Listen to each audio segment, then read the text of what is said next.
Assalamu alaikum and hello, it's Hashima. Welcome back to my channel. So in today's video, I'm going to be talking about my intentions and plans for this Ramadan.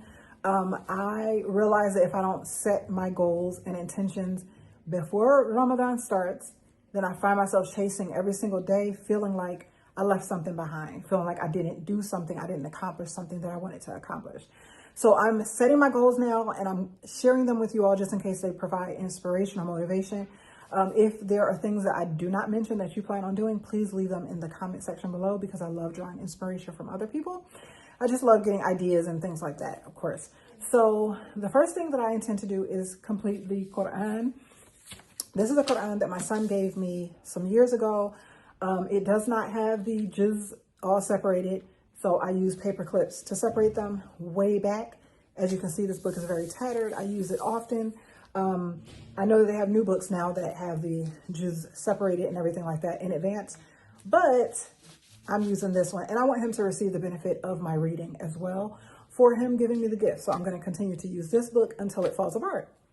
The next thing that I intend to do is read 2 books that are spiritual books that are beneficial and transformative, which is something that I'm obsessed with. I am, again, not editing this video, or it's going to have very minimal editing. So forgive any errors of speech or anything like that.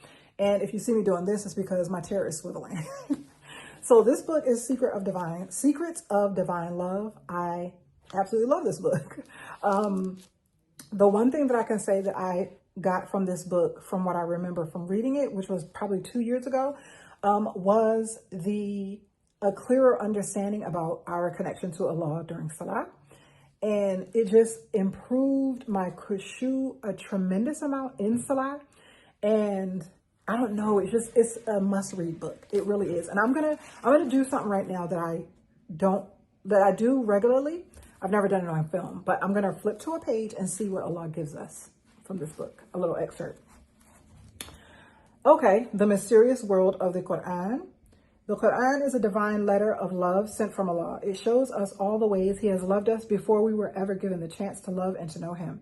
Every word of this revelation is infused with divine mercy, perfumed with a love that's unconditional and a grace that's completely independent of human action. The Quran is not a destination or wall. It is a window. It does not call us to it, but rather calls us to look through it and toward the mysterious essence of God that animates everything in existence. It reminds us that since everything in creation is a manifestation of God's love, by virtue of our very existence, we can never be outside the boundless ocean of divine love and mercy. Subhanallah. And every single page reads like that. Every single page. It is so invigorating and renewing. It really is Secrets of Divine Love. I love this book. Highly recommend.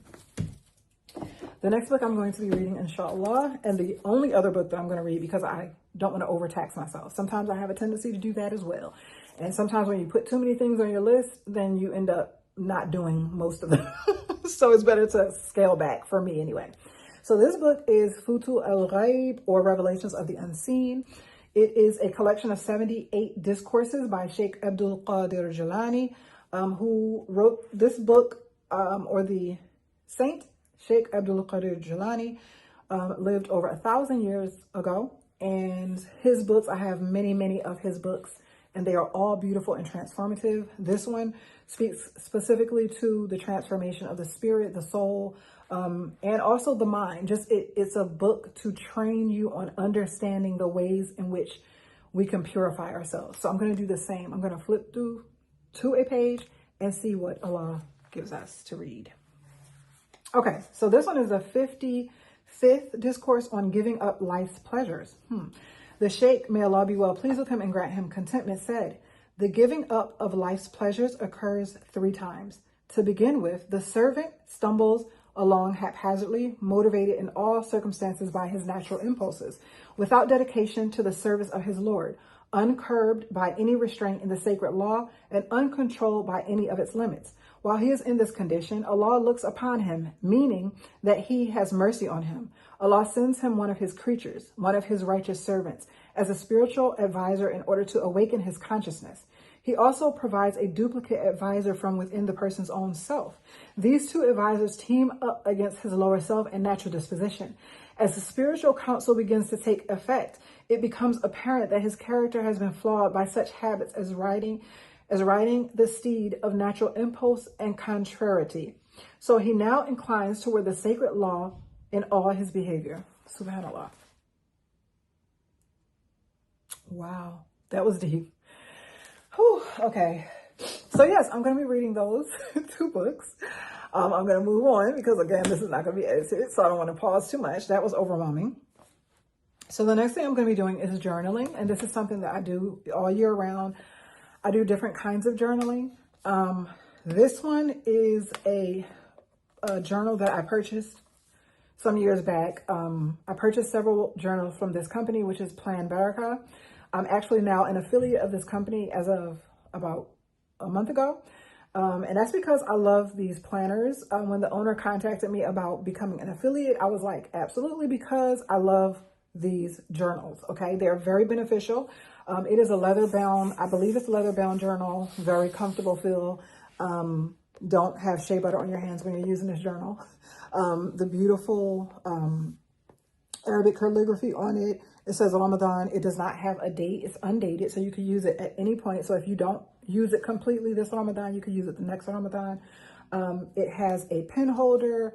It has a elastic closure. It has the bookmarks, and yeah, so it has so many things in here. It has a meal planner.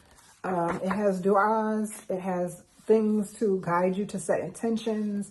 It tells you the different rewards of different things by hadith.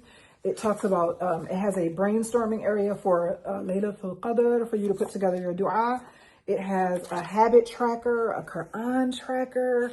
I don't know if you can see, like, this book is amazing. When I first used it, I was like, how many things did she jam pack in this book? So many things. It has the gratitude and thankfulness areas where alhamdulillah, I'm thankful to Allah for. Today I make intentions with the help of Allah too. It's absolutely beautiful.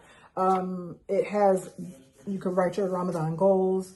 It has the whole 30 days here, so you can write goals for each day. Yeah, it's just innumerable amounts of benefit in this planner. So it has a reflections and notes area. So I don't want to go on too long about this. Like I said, I'm an affiliate, which means that I get a little portion of the proceeds from the sale of this book. When you use my link below, you do not pay any more by me being an affiliate or by you using the affiliate link. It just means that I get a small earnings from the sale of each planner. So I'm going to put the link for that below, and yeah, highly recommend that. Okay, so the next thing that I'm going to be talking about is my other plans outside of the spiritual things. I'm going to be doing a fitness. So again, year round, fitness is a very integral part of my life. It is a necessary part of my life as well, just for mental health and well-being, emotional well-being, and physical well-being. Just overall, it's very beneficial. So I'm going to be doing very low impact this Ramadan, because what I noticed is that if I could try to continue my normal workout routine, because I eat a lot less during Ramadan, I run out of energy, and I find that I become more depleted than usual. Of course, I'm not able to usually pack as many nutritious meals into my day, because of course we only have Sahri and then we have the evening. I don't like to eat late at night, and I also don't like to eat really early in the morning. So I'm going to be doing low impact yoga, Tai Chi, Pilates, things like that. And I'm going to try to get a 30-minute walk in every day, probably at the masjid, in between iftar and tarawih. Allahu alam. I hope that happens. But yes, so I'm going to be doing my fitness routine, but it's going to be the low impact aspect of my fitness routine. So, but that's very important. It's trying to stay hydrated and all those things. For Sahri, I'm going to be doing very basic, maintaining my normal routine, which is smoothies. I usually have a smoothie every day because I'm a breakfast skipper. So I'm going to be doing smoothies, and I'm going to try what is it called? Overnight oats. I'm going to try overnight oats. Something about soaking oats in milk gives me the heebie-jeebies.